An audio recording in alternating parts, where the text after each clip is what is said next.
참 좋으신 하나님 감사드립니다.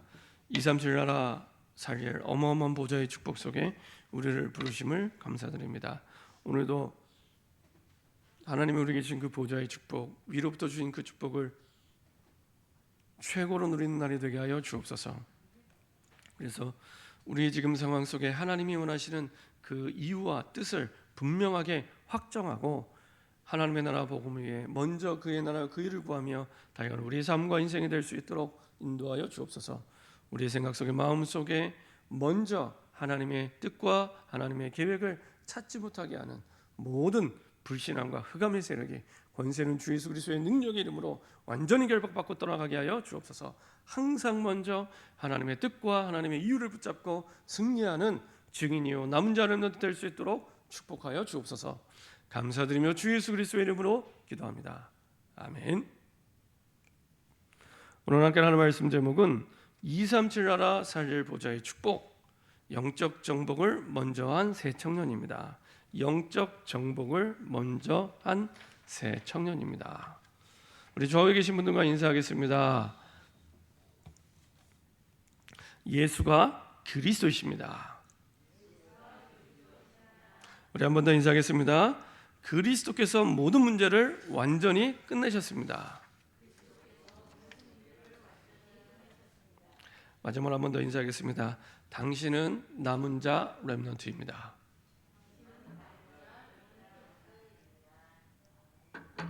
간단한 인사지만 성경 66권의 가장 중요한 단어가 포함된 인사입니다.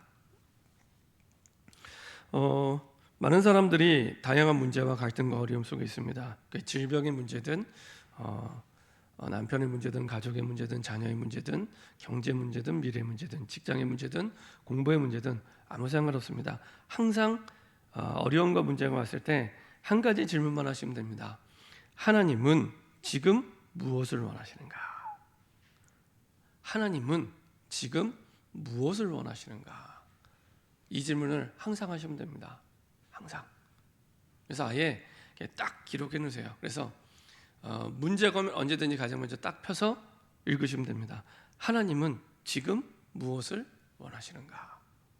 그러면 됩니다.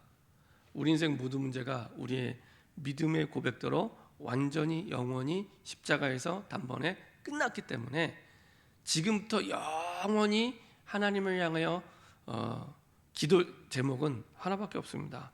하나님은 지금 무엇을 원하시는가? 이걸 잘했던 남은 자 렘넌트가 다니엘이었습니다.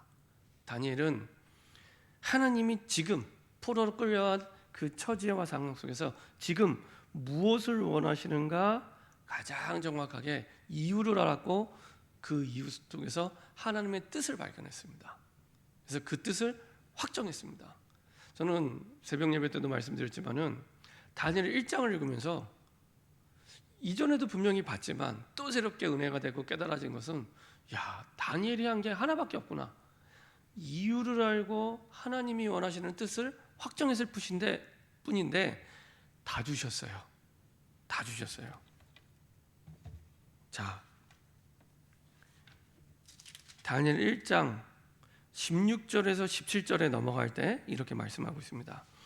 그리하여 감독하는 자가 그들에게 지정되는 음식과 마실 포도주를 제하고 채식을 주니라. 결국에는 하나님이 다니엘에게 주신 그 뜻대로 성취가 됐죠. 그렇죠? 그 환관장이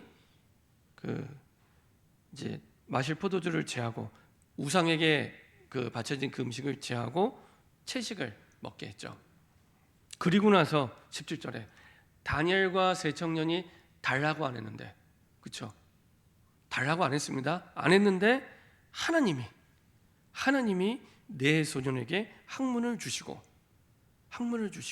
모든 서적을 깨닫게 하시고 지혜를 주셨으니 다니엘은 또 모든 환상과 꿈을 깨달아 알더라. 이게 어느 정도로 대단하냐? 20절에 왕이 그들에게 모든 일을 묻는 중에 왕이 물어요.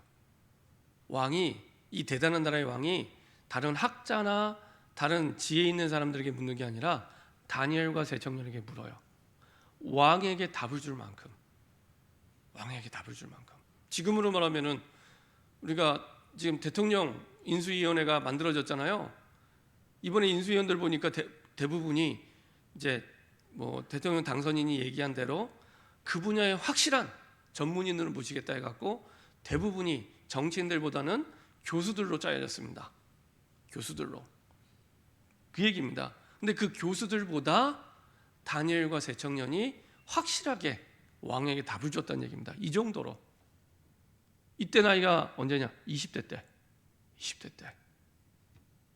모든 일을 묻는 중에 그 지혜와 총명이 온 나라 박수와 술객보다, 그 당시 모든 당대 지혜자들보다, 당대 교수들보다 10배나 나은 비슷한 수준이 아닙니다. 경쟁이 안 될 만큼 하나님이 쏟아부어 줬습니다. 달라고 한 것도 아닌데. 저는요, 이 말씀 보면서 야, 우리 모든 공부하는 렘넌트들이 여기서 학업의 답을 찾아야 되는구나. 모든 직장에 가야 될 사람들이 답을 여기서 찾으면 되는구나. 달라고 안 했잖아요. 그죠? 그러면은 저 사람들이 자녀들에게 공부해라 마라 이런 얘기하는 게 아니라 진짜 네가 누군지 아냐. 너는 거룩한 씨를 가진 렘넌트다. 2, 3, 7과 5천 영역 이 시대를 살릴 어마어마한, 네가 상상할 수 없는 어마어마한 그 증인 렘넌트로 너를 부르셨다. 그래서 너는 한 가지만 하면 된다. 한 가지만 하면 된다. 진짜 하나님이 너를 이 시대에 부르신 그 이유, 뜻을 확정하면 된다. 그러면 하나님이 성경대로 너에게 내 소전에게 학문을 주시고 모든 서적을 깨닫게 하시고 지혜를 주셨으니 다니엘은 또 모든 환상과 꿈을 깨달아 알더라. 이런 지혜를 줄 거다. 왕에게 답을 줄 만큼.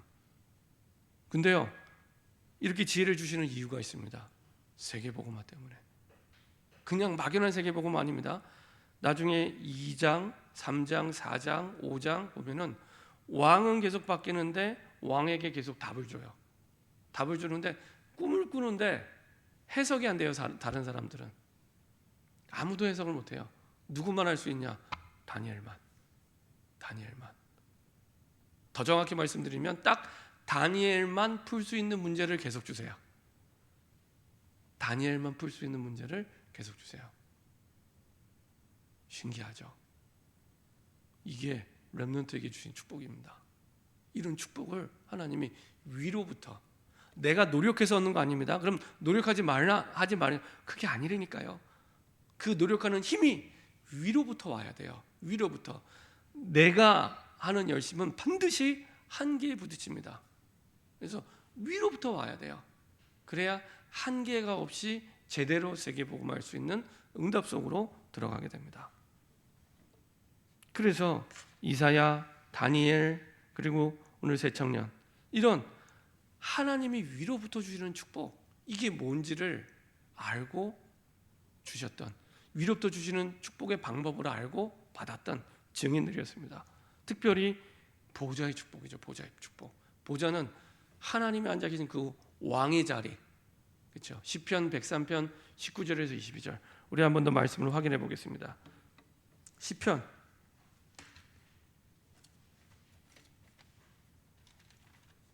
103편 19절입니다.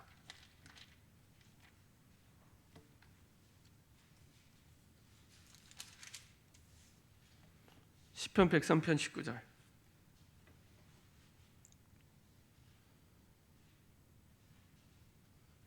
시편 103편 19절입니다.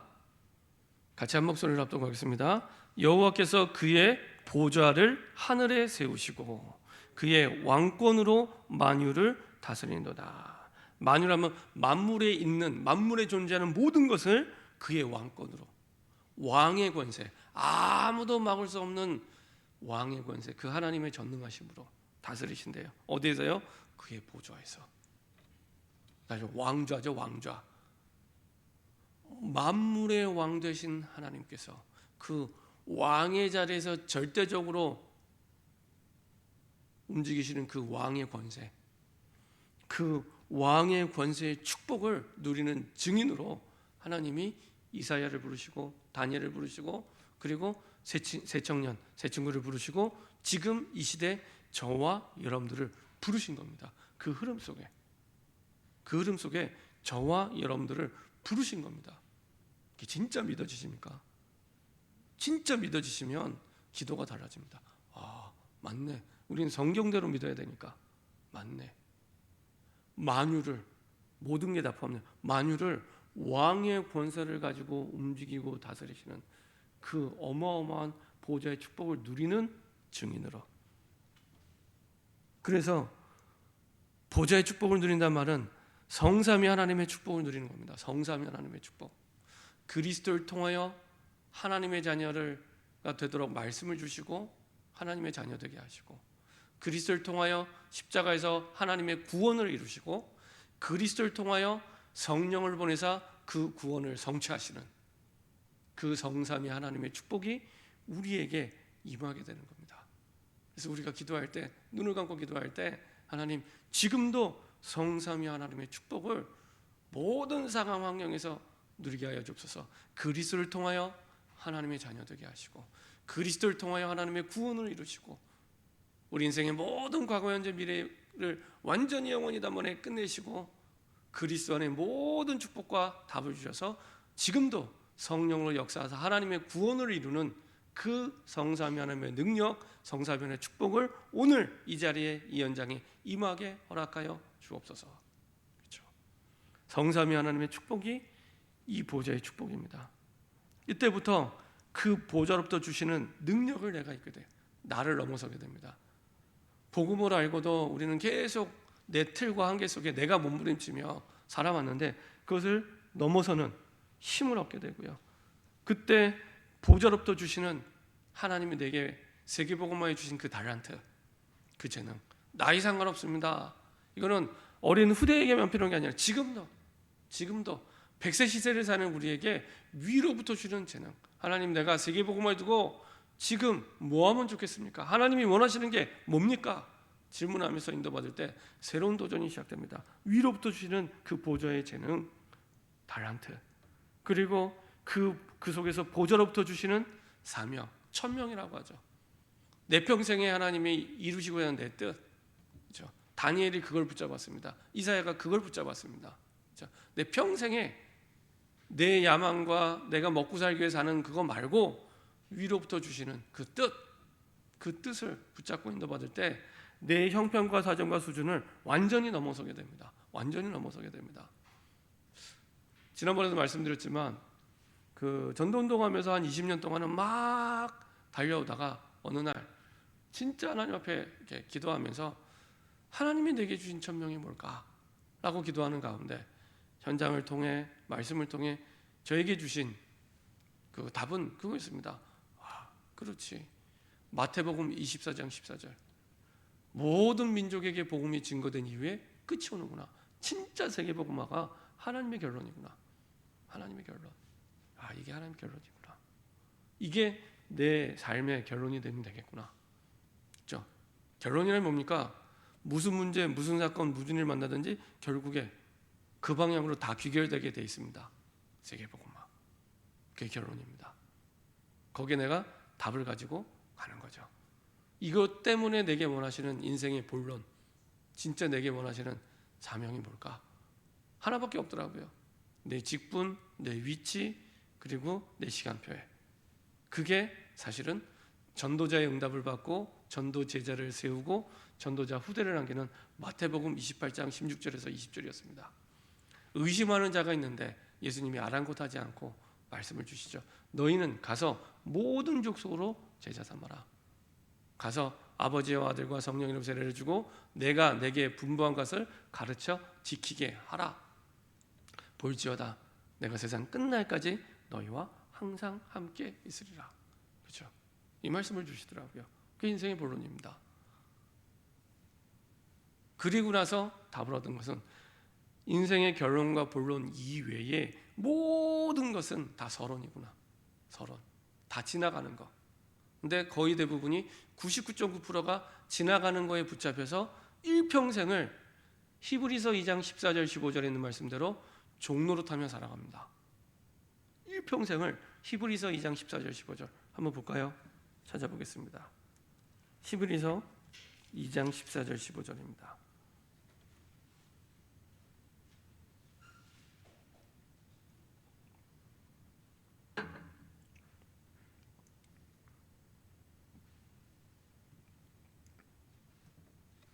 같이 한 목소리로 합독하겠습니다. 자녀들은 혈과 육에 속하였음에 그도 또한 같은 모양으로 혈과 육을 함께 지닌 집은 죽음을 통하여 죽음의 세력을 잡은 자 곧 마귀를 멸하시며 또 죽기를 무서워함으로 한평생, 이전 버전은 일평생입니다, 매여 종노릇하는 모든 자들을 놓아주려 하심이니, 이렇게 되어 있습니다. 그렇죠? 죽음의 세력을 잡은 자 곧 마귀를 멸하시며 또 죽기를 무서워함으로 한평생, 이전 버전에는 일평생 매여 종노릇하는 모든 자를 놓아주려. 진리를 알지니 진리가 너희를 자유케 하리라. 우리도 모르게 문제에 잡혀서, 상황에 잡혀서, 일에 잡혀서 일평생 잡힌 줄도 모르고 살아가게 됩니다. 근데 언제 넘어서게 되냐? 위로부터 주신 그 천명을 내가 진짜 진심으로 붙잡게 될 때, 이거 아무것도 중요한 거 아니구나. 죽음의 세력을 잡은 자 곧 마귀, 죽기를 무서워하며, 반대로 얘기하면은요, 죽음 너머의 일을 보게 됩니다. 죽음 너머의 일, 두려움이 없어집니다. 결국에 하나님이 우리에게 원하시는 건 세계복음화 너머에는요, 하나님의 나라에 우리를 데리고 가기 원하시는 겁니다. 영원한 하나님의 나라에. 그래서 이 땅에 사는 동안 하나님의 나라가 임하게 하시고요, 그리고 이 땅에 있는 모든 상황은 임시적인 하나님의 나라, 영원한 하나님의 나라는 우리가 이제 죽어서 영원히 갈, 거기에 들어가기 위해서 하나님이 모든 것을 이끌어 가시는 거죠. 그래서 죽음 너머의 일을 생각하기 때문에 더 이상 이 땅의 서론에 매이지 않게 되고요, 이 땅의 여러 가지 일에, 두려움에, 염려에 잡히지 않게 됩니다. 그래서 내가 잡히지 말아야겠다 해서 잡히지 않는 게 아닙니다. 걱정하지 말아야겠다 해서 걱정 안 하는 게 아닙니다. 그 너머의 것을 붙잡을 때 뛰어넘게 됩니다. 그 너머의 것을 붙잡을 때. 그래서 보호자로부터 주시는 사명을 내가 붙잡게 될 때 내가 현실에, 문제, 염려에 붙잡히지 않게 됩니다. 반대로 얘기하면 못 붙잡으면 나도 모르게, 나빠서가 아니라 현실에 매이게 됩니다. 붙잡히게 됩니다. 모든 문제가 끝났다고 하면서도 안 끝난 것처럼 매이게 됩니다. 그래서 진리를 알지니 진리가 너희를 자유케 하리라. 하나님의 말씀이 우리 생각, 마음, 영혼에 메모가 될 때 자유함을 얻게 됩니다. 하나님의 말씀이. 그때부터 우리의 모든 여정이 하나님의 인생 작품을 만드는 여정이 됩니다. 그리고 우리가 하나님 나라 가기 전에 진짜 하나님께 최고의 영광과 감사를 드리죠. 하나님이 내 평생을 두고 하나님의 나라를 위한 인생 작품을 만드셨구나. 그런 제자, 그런 후대를 남기게 됩니다. 그런 축복을 누렸던 사람이 이사야요, 다니엘이요, 세 청년이었습니다. 그래서 보호자의 축복을 누릴 수 있는 그 하나님의 방법을 알고 있었죠. 하나님이 원하시는 게 뭐냐? 지금 이 시간 하나님이 원하시는 게 뭐냐? 하나님은 지금 무엇을 원하시는가? 그렇죠? 그것만 붙잡으면 됩니다. 그 속에서 지금 내게 원하시는 이유, 뜻을 확정할 때, 이때부터 다른 시작을 하게 됩니다. 첫 번째로 사단의 전략을 알게 되죠. 문제가 왔을 때 눈에 보이는 문제가 아니라 문제 너머에 사단의 전략, 사단의 배경이 있구나. 다니엘 3장 1절부터 7절 보면은 잘 나타나 있습니다. 그러므로 함께 하늘에 느부갓네살 왕이 금으로 신상을 만들었으니 높이는 60규빗이요 너비는 6규빗이라 그것을 바벨론 지방의 두라 평지에 세웠더라. 이 느부갓네살 왕이 다니엘 2장에 보면은 꿈의夢을 해줍니다. 꿈의夢을 해주고 다니엘에게 많은 선물을 주고, 그리고 하나님이 살아계심을 체험하게 되는데 아직도 제대로 못 깨닫고 우상을 만듭니다. 느부갓네살이 두라 평지에다가 금신상을 만들죠. 크기가 얼마냐? 60규빗. 한 규빗이 45cm입니다. 곱하기 60 하면은 얼마나 되겠습니까? 270m짜리 금신상을 세웁니다. 너비는 6규빗. 너비가 6규빗이면은 45 곱하기 6, 2m 70 크기에, 높이는 그렇죠, 270m짜리 어마어마한 두라 평지, 바벨론 사람들이 잘 보는 곳에, 평지에 우상을 세웁니다. 왜 우상 숭배를 하지 말라고 하냐면 그 우상에게는 반드시 사단이 역사합니다. 우상을 통해 반드시 사단과 귀신이 역사합니다. 그래서 우상 숭배를 하지 말라고 하는데 우상을 세우죠. 그래서 사단의 전략은 강대국을 정복해서 강대국으로 하여금 우상 숭배에서 모든 나라에 영향을 미치는 겁니다. 그렇죠? 이게 굉장히 어마어마한 사단이죠. 반대로 우리가 강대국을 복음화해야 될 이유도 마찬가지입니다. 강대국을 복음화하면 그 미치는 영향력이 어마어마하기 때문에 훨씬 더 복음이 힘있게 파급력 있게 전달되겠죠. 그리고 신전을 만듭니다. 우상 숭배할 신전을. 제가요 이집트의 성지순례를 갔을 때 진짜 놀랐던 것은 이집트 그 시골 구석구석까지 전부 이슬람 사원들이 세워져 있습니다. 그래서 야, 이 땅이 저주와 재앙을 받을 수밖에 없겠구나. 감사한 것은 우리나라는 시골 구석구석 교회가 세워져 있는데 이집트는 시골 구석구석 전부 이슬람 사원이에요. 당연히 저주 재앙이 올 수밖에 없겠죠. 지금도 기억나는 것은 이집트 사람들이 이제 카이로에 갔었는데 카이로가 이집트의 수도잖아요. 그 가난한 사람들은 집을 살 돈도 없고 지을 돈도 없으니까 어디다가 집을 짓냐? 무덤 위에다가, 공동묘지 위에다가 집을 짓습니다. 공동묘지에다가. 그리고 살아요.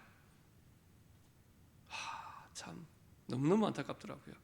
공동묘지에 집을 짓고 살아요.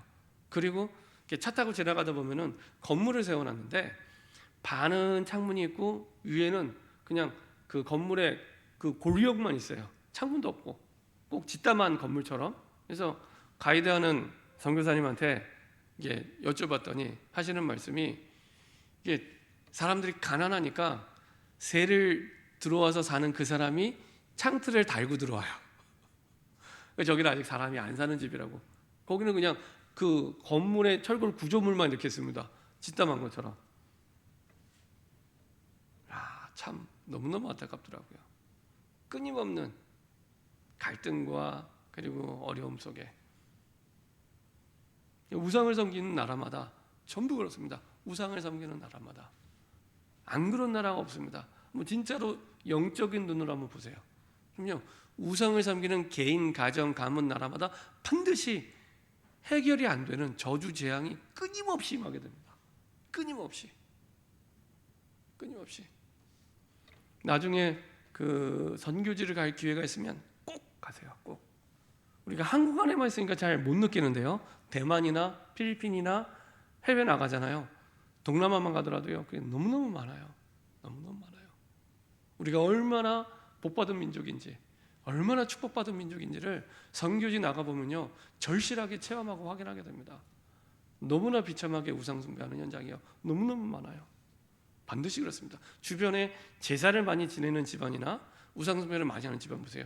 그 개인 가정에 우환, 질고, 질병, 저주, 재앙이 끊임없이 옵니다. 그 사람의 똑똑하고 훌륭하고 대단하고 아무 상관없이.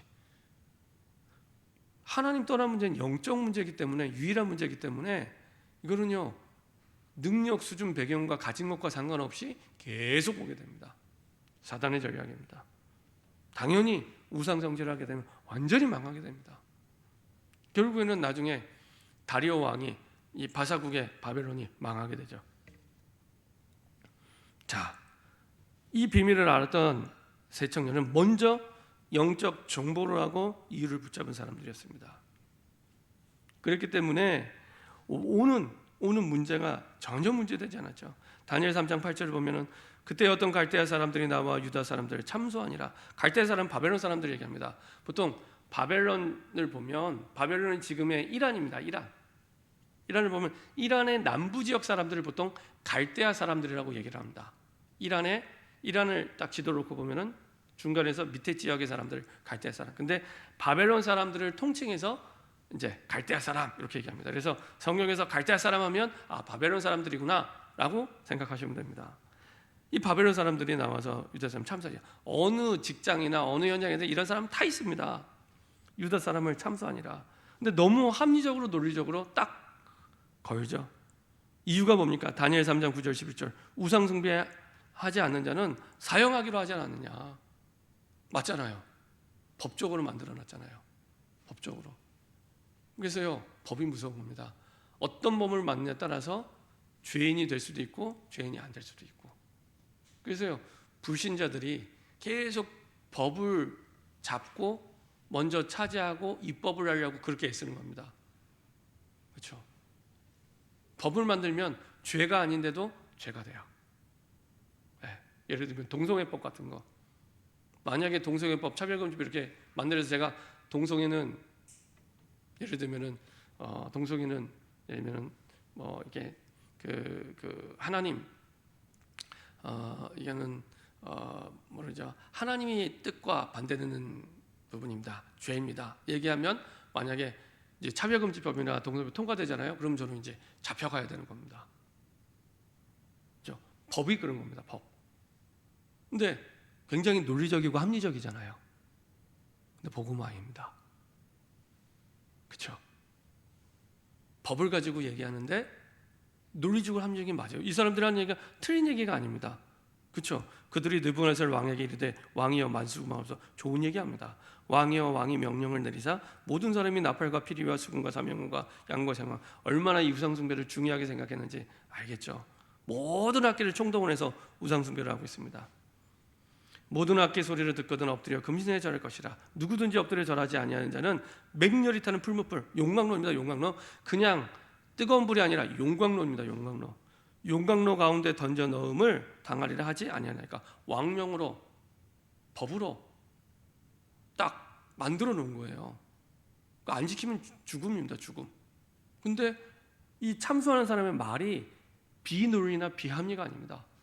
아주 객관적이고 논리적이고 합리적입니다. 근데 성경적이지 않고 복음적이지 않은 거죠. 법으로 3장 12절에 이제 몇몇 유대 사람 사드락과 메삭과 아벳느고는 왕이 세워 바벨론 지방을 다스리게 하신 자이거늘 왕이여 이 사람들이 왕을 높이지 아니하며 왕의 신들을 섬기지 아니하며 왕이 세우신 금신상에 절하지 아니하나이다. 그건 노린 겁니다. 딱 세 사람을 보고 있다가 노려서 얘기를 하는 겁니다. 그냥 우연히 지나가다 얘기하는 게 아닙니다. 정확하게 보고 있다가. 근데 이 세 청년뿐만 아니라 나중에 다니엘 6장에 보면은 다니엘도 똑같이 당하게 됩니다. 근데 그때는 바벨론이 아니라 바사국 시대입니다. 다리오 왕 시대.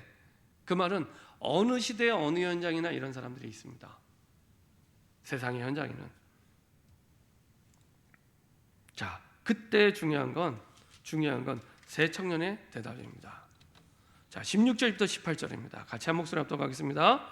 사드락과 메삭과 아벳느고가 왕에게 대답하여 이르되 느부갓네살이여 우리가 이 일에 대하여 왕에게 대답할 필요가 없나이다.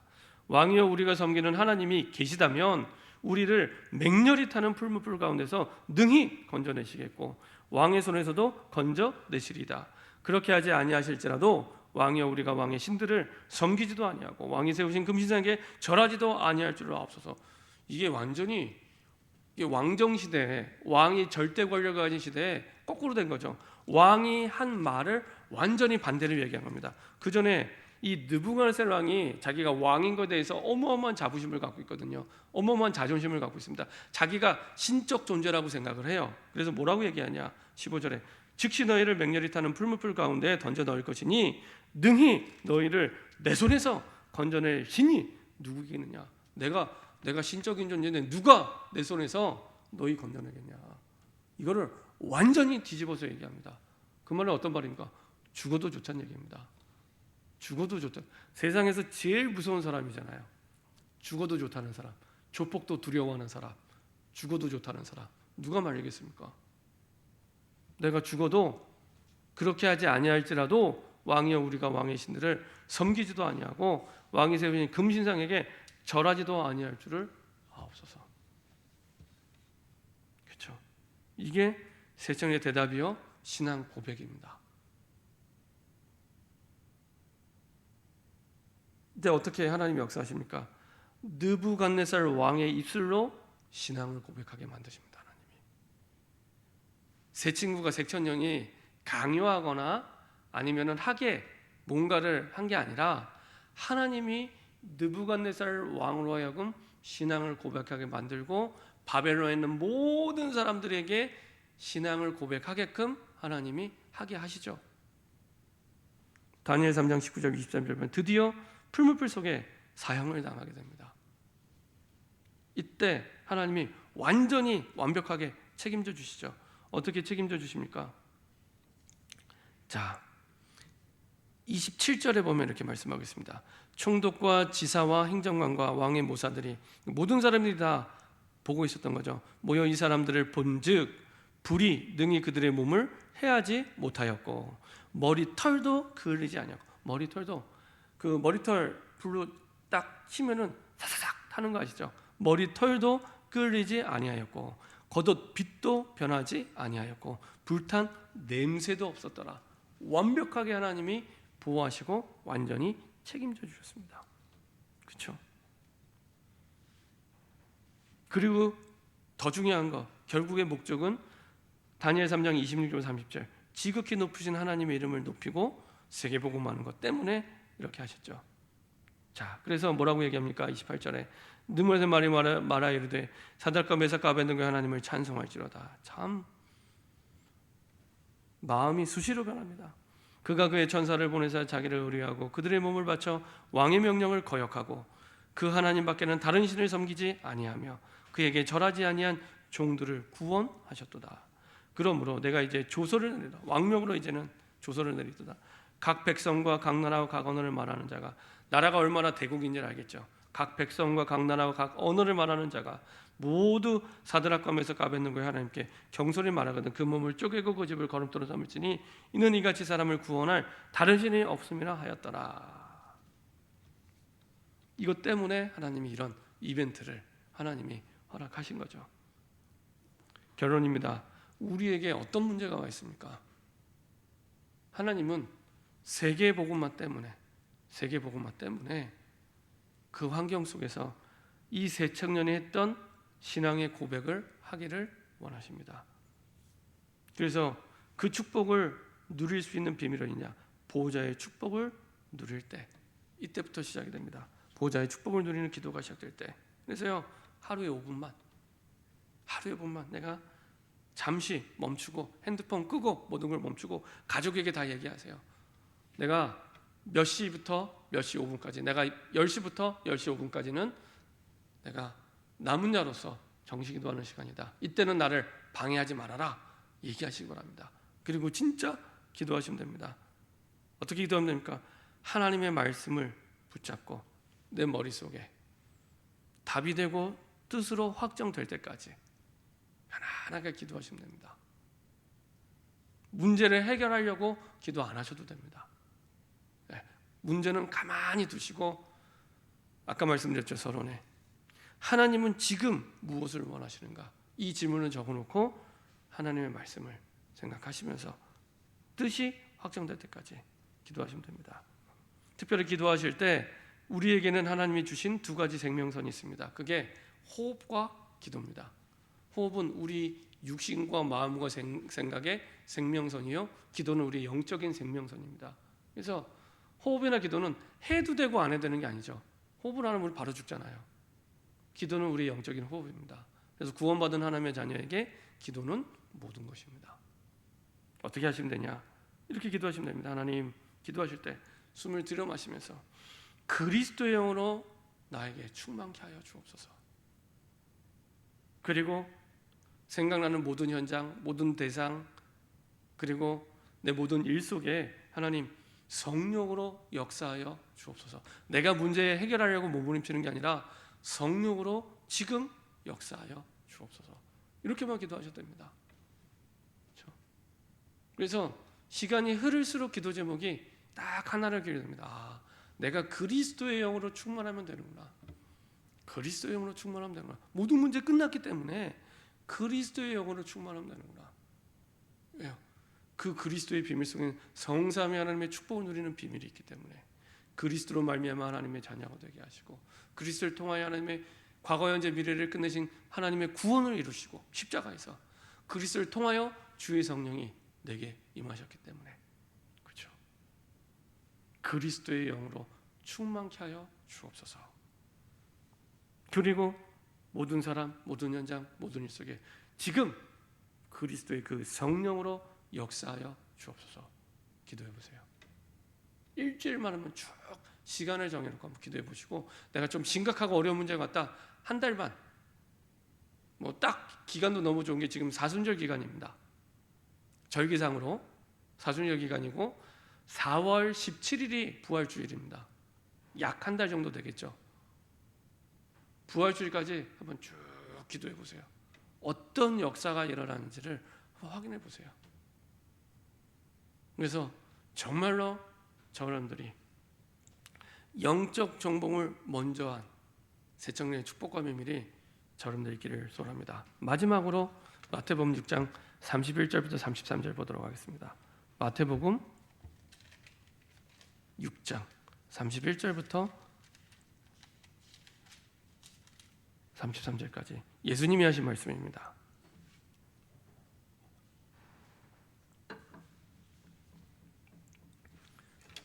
마태복음 6장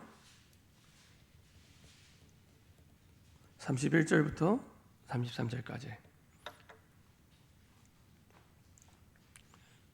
같이 한 목소리 합독 하겠습니다.